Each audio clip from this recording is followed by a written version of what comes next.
نعمة الصحة والعافية وعلى نعمة الهداية والاستقامة وعلى نعمة الأخوة. أشهد أن لا إله إلا الله وحده لا شريك له وأشهد أن محمدا عبده ورسوله. اللهم صل وسلم وزد وأنعم على سيدنا محمد أشرف الأنبياء والمرسلين وعلى آله وأصحابه أجمعين. أما بعد. Hadirin jemaah salat subuh Masjid Nurus Salam yang dimuliakan Allah Subhanahu wa taala.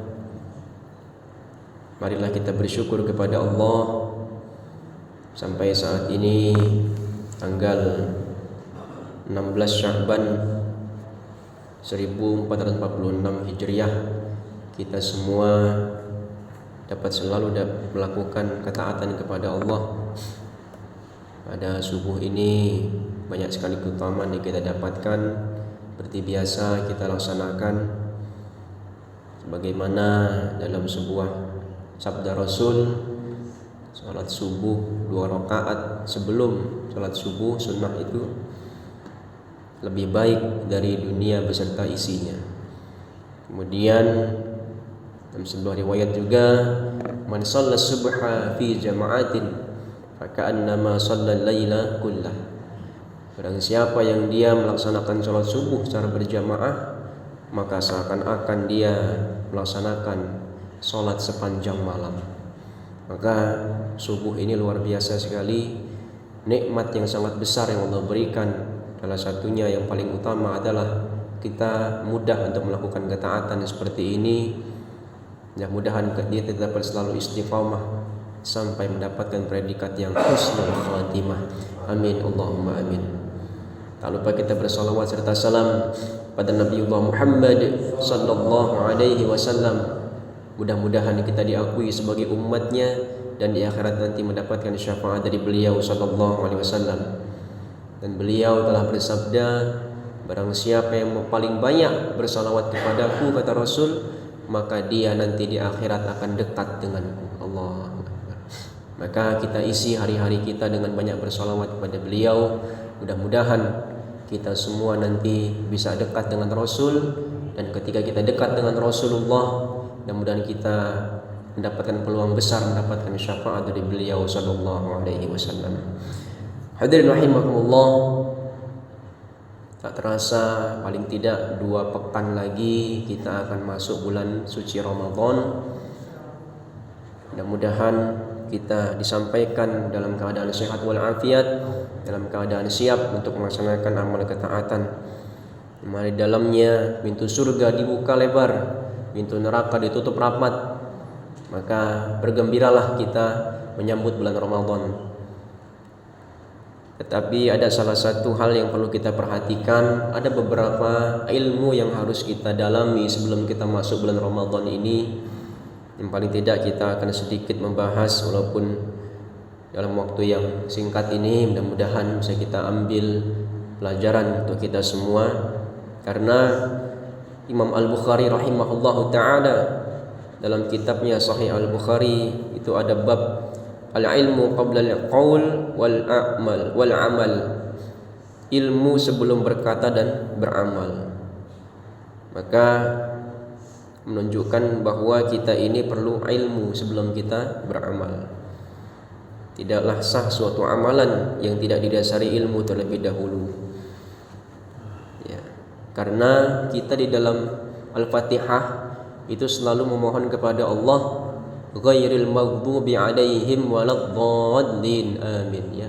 Kita tidak ingin mendapatkan jalan yang dimurkai dan sesat. Nah, ternyata yang dimurkai ini adalah orang-orang yang Yahudi. Orang Yahudi ini dia punya ilmu tapi tidak diamalkan. Kalau yang sesat, dhalin itu orang Nasrani, yang dia beramal tapi tidak dengan ilmu. Maka kita jangan sampai termasuk dalam 2 hal ini. Maka kita pelajari ilmu di dalam Ramadan itu. Ada beberapa hal yang perlu kita dalami. Yang paling pertama, kita harus tahu dulu puasa ini apa artinya.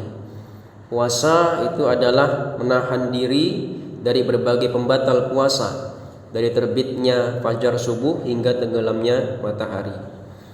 Ya. Puasa ini diwajibkan bagi orang yang telah baligh, ya. Ditandai dengan mimpi basah kalau laki-laki, Pak ya. Kalau perempuan dia sudah haid. Jadi kalau kita memiliki anak yang sudah seperti ini, maka dia sudah wajib berpuasa. Kemudian berakal dalam keadaan sehat dan tidak sedang bersafar. Ya. Bagaimana dengan orang yang sakit dan dia sedang bersafar atau dalam perjalanan? Maka dia dapat keringanan tidak berpuasa dan harus mengganti di hari lainnya dengan menunaikan qadha, mengganti puasanya. Begitu pula untuk orang yang sudah sepuh atau sudah tua yang tidak bisa lagi berpuasa, ya, atau memiliki sakit yang menahun tidak kunjung sembuh, maka dia mendapatkan keringanan tidak berpuasa. Nah, sebagai gantinya dia mungkin tidak bisa mengqadha, tidak bisa mengganti puasa itu, maka dia wajib menunaikan fidyah. Nah, fidyah ini apa?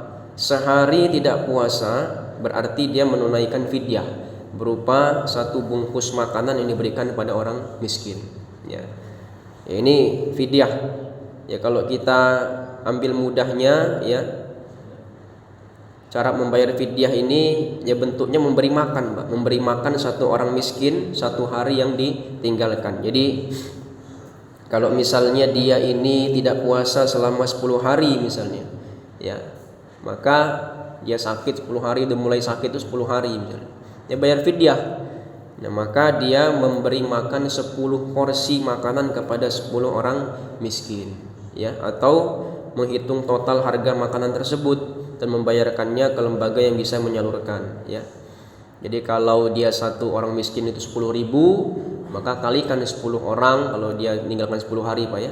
Jadi dia ada 250.000 misalnya, 25.000 misalnya 1 orang 25.000, maka kalau 10 orang 250.000. Ya, dia bayar yang tidak bisa dia berpuasa. Tapi kalau dia misalnya 30 hari full tidak bisa puasa karena dia memang sudah tidak bisa lagi berpuasa, maka ya 30 dikali 25.000 dikasih kepada lembaga. Tapi yang paling afdalnya kita datangi orang miskin, kita berikan dia makan dalam sehari itu, ya. Jadi wajib bagi yang tidak bisa berpuasa. Ini juga berlaku untuk wanita hamil dan menyusui, karena ini kan tidak bisa berpuasa, maka dia bisa, kalau dia kuat maka bisa mengqadha. Tapi kalau tidak bisa, khawatir dengan keadaan kesehatannya, dengan bayinya, maka dia membayar fidyah tadi. Kemudian yang membatalkan puasa, ya itu tadi yang kita sudah banyak pahami, yang kita ketahui, makan minum dengan sengaja, muntah dengan sengaja, datang haid, nifas, ya, kemudian melakukan hubungan suami istri di siang hari. Nah, ini ada kafarahnya. Dia wajib membayar kafarah, membayar denda, membayar ini. Kemudian dia juga harus memperhatikan jangan sampai dia tidak batal secara fisik. Nah, dia mungkin secara batiniahnya dalam akhlak dan sebagainya tidak sengaja membicarakan orang lain, ya, mengambil hak orang lain, itu bisa mungkin puasanya sah secara fisiknya. Makanya ada orang yang dia berpuasa tapi tidak mendapatkan pahala puasa. Nah, ini kita harus hindarkan juga, ya. Kemudian di dalam Ramadan itu juga nanti akan ada, biasanya kita melaksanakan makan sahur. Nah, makan sahur ini anjurannya adalah kita disunnahkan untuk makan sahur. Makan sahurlah kalian karena dalam sahur itu terdapat keberkahan, ya.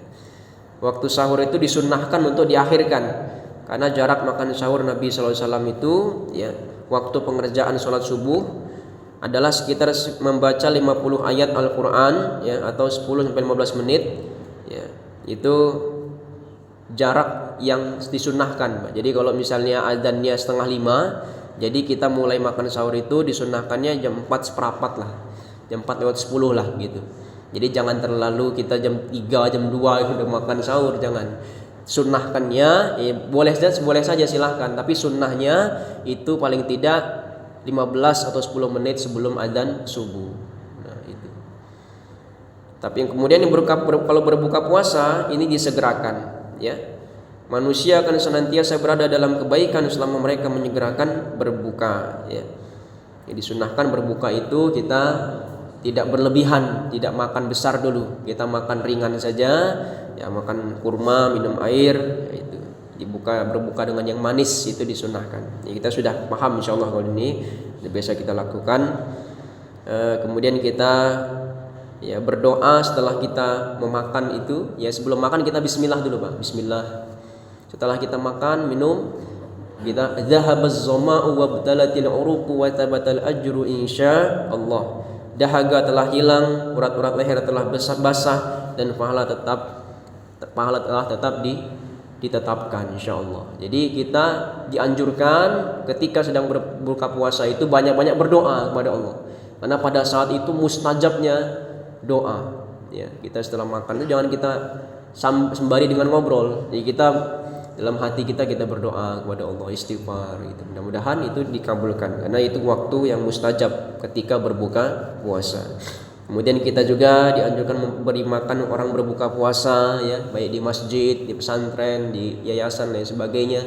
Yaitu kita buka puasa di pinggir jalan ada orang-orang yang mungkin tidak bisa, tidak mampu dan sebagainya, kita berbagi, itu sangat dianjurkan sekali di bulan Ramadan itu. Kemudian nanti akan ada Lailatul Qadar, Pak, ya. Nanti di 10 malam terakhir usahakan kita iktikaf di masjid-masjid terdekat kita, ya, itu agar kita mengikuti sunnah Rasul mencari Lailatul Qadar pada malam ganjil dari 10 hari terakhir bulan Ramadan, ya. Insyaallah di masjid kita ini ada fasilitasnya, Pak, ya, difasilitasi. Atau kalau ini misalnya kita mandiri juga bisa. Yang penting kita iktikafnya itu yang paling kita cari di malam terakhir 10 Ramadan. Kemudian salat tarawih. Salat tarawih ini nanti berbeda, ada yang 11, yang 23, semuanya benar, ya. Tetapi yang paling benar itu adalah ketika kita menjadi makmum, jangan kita selesai, misalnya kita biasa melaksanakan punya dalilnya 11 rakaat. Ketika kita 23 rakaat di masjid itu kita hanya ambil 11 saja, tidak. Kita ambil 8 aja terus nanti tawitir. Jangan. Karena dianjurkannya afdolnya salat tarawih itu sampai selesai bersama imam. Karena nanti kita akan mendapatkan, ya, salat malam itu, ya, keutamaannya adalah pahala qiyam 1 malam penuh. Pahala salat 1 malam penuh jika, ya, dalam sebuah sabda Rasul, siapa yang salat bersama imam sampai ia selesai, maka ditulis untuknya pahala qiyam 1 malam penuh. Ini hadis yang sahih. Jadi kita jangan sampai enggak selesai dengan imam salat tarawih itu. Jadi sampai selesai, dan maka kita akan raih pahala 1 malam penuh itu. Kemudian yang terakhir, ini ada zakat fitrah, Pak, ya. Zakat fitrah ini dikeluarkan, ya, menjelang Idul Fitri, ya, paling cepat 2 atau 3 hari sebelum Idul Fitri. Jadi bukan dibayar di awal atau pertengahan bulan Ramadan, ya. Zakat fitrah ini dikeluarkan bentuknya adalah beras yang berupa makanan pokok, ya. Boleh juga uang, tapi itu sudah masuk mazhab Hanafi, Pak. Jadi Imam Syafi'i yang biasa kita ikuti mazhabnya ini adalah dia membayar makanan pokok, yaitu kalau di sini kita makanan pokoknya beras, Pak, ya, nasi, ya, makanya kita bayar berupa beras. Tapi kalau mau pakai uang, berarti kita membayarnya itu hitungannya tidak menggunakan ukurannya Imam Syafi'i. Kalau Imam Syafi'i itu 2,1 sampai 3 kilogram. Nah, kita perkaliannya kalau pakai uang tidak pakai itu. Kita menggunakannya mazhab Hanafi. Yang mazhab Hanafi ini menggunakan uang, ya, setara dengan 5 kilogram beras. Jadi kalau kita mau bayar pakai uang, itu perkaliannya tidak dikalikan 3 kilo, tapi dikali 5 kilogram per orangnya. Jadi kalau dia 1 kilonya itu 15.000 misalnya, berarti per orangnya 75.000, Pak, ya, itu. Jadi kalau kita mau pakai uang, nah, maka dari itu kalau kita mau pakai beras, kita di 3 kilo. Tapi kalau mau pakai uang, perkaliannya tidak pakai 3 kilo, tapi pakai yang 5 kilo per orangnya. Ya, ini Inilah hal-hal yang bisa kita pahami sebelum kita masuk bulan Ramadan, sehingga kita sudah siap dengan ilmunya, sehingga dalam menjalankan amal ibadah di bulan Ramadan ini kita betul-betul dengan ilmu yang diajarkan oleh para ulama kita dan bersumber dari hadis-hadis yang sahih. Demikian dapat disampaikan, mudah-mudahan kita dapat disampaikan ke bulan Ramadan dalam keadaan siap dan sehat, dan mudah-mudahan Allah Subhanahu wa taala menerima semua amal ibadah kita, yang memaafkan segala kesalahan kita, karena sebagai manusia biasa pasti kita punya kesalahan.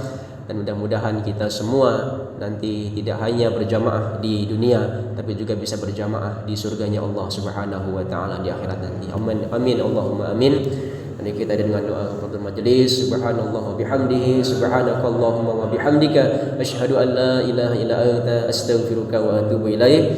Allahul muwaffiq ila aqwamit thoriq. Wassalamualaikum warahmatullahi wabarakatuh.